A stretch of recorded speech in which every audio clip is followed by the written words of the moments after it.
রাজধানীর অন্যতম ব্যস্ত এলাকা ঢাকা মেডিকেল কলেজ হসপিটাল। প্রতিদিনই এখানে ভিড় করেন হাজারো রোগী ও তাদের স্বজনরা।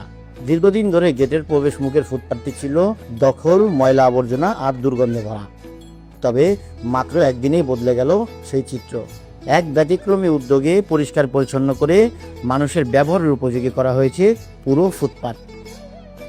ঢাকা দক্ষিণ সিটি কর্পোরেশন ও ভালো কাজের হোটেলের যৌথ উদ্যোগে ইমার্জেন্সি গেট সংলগ্ন ফুটপাতটি পরিষ্কার করা হয়েছে। যে জায়গাটি সকালেও ছিল প্রসাব, ময়লা আবর্জনা ও দুর্গন্ধে ভরা, সেই জায়গাটি বিকালের মধ্যে হয়ে ওঠে মানুষের চলাচলের উপযোগী পথ। শুধু পরিষ্কার করাই নয়, এখানে শুরু হয়েছে মানবিক আরেকটি উদ্যোগ। এখন থেকে প্রতিদিন ঢাকা মেডিকেলে ভর্তি রোগীর স্বজন ও আগত মানুষরা একটি ভালো কাজের বিনিময়ে একবেলা বিনামূল্যে খাবার খেতে পারবেন এই জায়গাটিতে। ব্যস্ত নগরীর মাঝে এমন মানবিক উদ্যোগকে স্বাগত জানাচ্ছেন পথচারী ও রোগীর স্বজনরা। তাদের আশা, এই উদ্যোগ শুধু ফুটপাত পরিষ্কারই রাখবে না, বরং মানুষের মাঝে ছড়িয়ে দেবে ভালো কাজ করার অনুপ্রেরণা। এমন উদ্যোগ যদি নগরীর অন্যান্য স্থানেও ছড়িয়ে পড়ে, তাহলে শহরের পরিবেশ যেমন বদলাবে, তেমনি বদলাবে মানুষের মানবিকতাও।